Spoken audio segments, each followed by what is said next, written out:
நண்பர்களே, இனிமேல் அச்சு பண்ணிக்கும் போது இந்த தண்டியை கழட்டி கீழே வைக்கிற வேலை வேண்டாம். உங்களுக்கு தூக்கி அழகாக அப்படி மேலே வச்சு விட்ருங்க. பைப் போட்டு விட்டிங்கன்னா அந்தாண்ட தண்டி உரி விட்டு இந்தாண்ட பைப்பை உரி விட்டு சரிவாபினை டைட் வச்சு விட்டு 2 பக்கமும் டைட் வச்சு விட்டு நீட்டாக வச்சு விட்ருங்க. சரியா?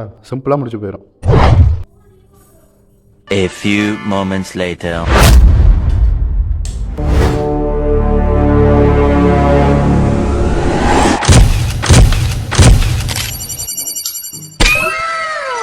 பீம் பார்த்தீங்கன்னா லைட்டாக தூக்கிட்டு இருக்குது.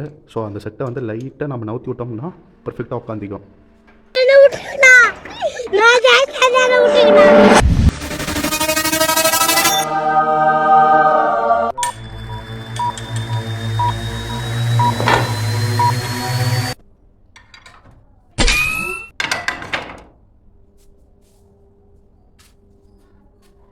வார்னிஷ் தடவாமலே அச்சு பண்ணிக்கிறது இப்படி தானா?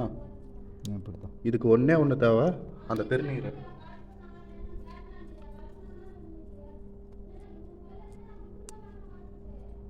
இதே வேலை 8 மணி நேரம் செய்யணுமா?